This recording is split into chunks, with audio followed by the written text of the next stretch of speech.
ঝড় এখানতে একটা এখানে একটা আওয়াজ মতো হইলো, আওয়াজ হলে চেয়ার নিয়ে বলতে ভেতরে দিয়েছি। এই ভেতরে যেই আমরা গেছি সেই চেয়ারটা আমার কাছে টেনে নিয়ে পুকুরের মধ্যে নিয়ে গেল। তাকাই দিয়ে টিন করে একদম পুরো আকাশে ঝড় পুকুর থেকে না আমাদের পুকুর থেকে ঝড় উঠে এর মধ্যে তাকাই দিকে আর কিছু নেই।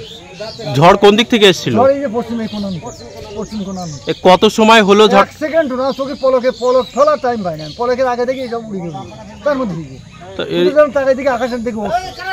কোনো ক্ষয়ক্ষতি হয়নি তো? মানে মানুষ মারাটারা যায়নি? দুটো লোকই ছিলাম।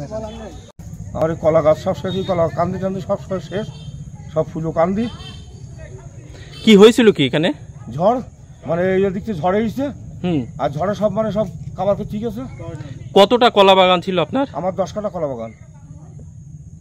দেখছি তো আমরা যে কলা হয়েছে, বিক্রির কোনো লাইন করেছিলেন? এখনো বিক্রির এখনো কোনো লাইন নেই, মানে কে বলে মানে খদ্দের দেখাচ্ছিলাম। কিরকম টাকা ক্ষতি হতে পারে আপনার একটা আনুমানিক? 40,000 টাকা তো ইজি। টোটাল বাগান 40,000 না লাখ পার হয়ে যাবে? না, ওই 1 লাখ টাকা হবে, মানে 40,000 টাকা দাম হচ্ছিল অর্ধেক। আপনি কি চাইছেন এখন? এখন আমার ক্ষতি হয়ে গেছে, এখন আমার যেটা ভালো হয় এখন আপনারা সেইভাবে করবেন। বলো। হ্যাঁ, আমি বলছি কি যে আমার তো বাগান ক্ষতি হয়ে গেছে, তা মুখ্যমন্ত্রীর কাছে একটু আবেদন করছি যেন আমার একটু ক্ষতিটা একটু মানে একটু সাহায্য যেন করে। আপনার কি একা ক্ষতি হয়েছে না অনেকেরই হয়েছে? না, আমার এই বাগান হচ্ছে একে, আর সব মানে কাঁকরোল কারো পাট সব তো সব সোজা করলে যাবে করে হবে নি। বিকালবেলা আজকে দোকান খুলিছি আমি, খোলার পরে আর কি বেশ কিছুক্ষণ সবকিছু রেডি করে মালটাল সব সাজিয়ে গুছিয়ে সবকিছু রেডি করে দোকান খোলার পরে হঠাৎ করে বৃষ্টি শুরু হলো। বৃষ্টি শুরু হওয়ার পরে ওখান থেকে ঝড় হচ্ছিল দেখছি, তো প্রচণ্ড প্রবল বেগে ঝড় হচ্ছিল। তারপরে আর কি দোকানটা বেশ কিছুদিন আগে করেছি, 1-1.5 লাখ টাকার মতো বহু টাকার মাল তুলেছিলাম, মানে ব্যাংক থেকে লোন টোন নিয়ে গয়না দিয়ে।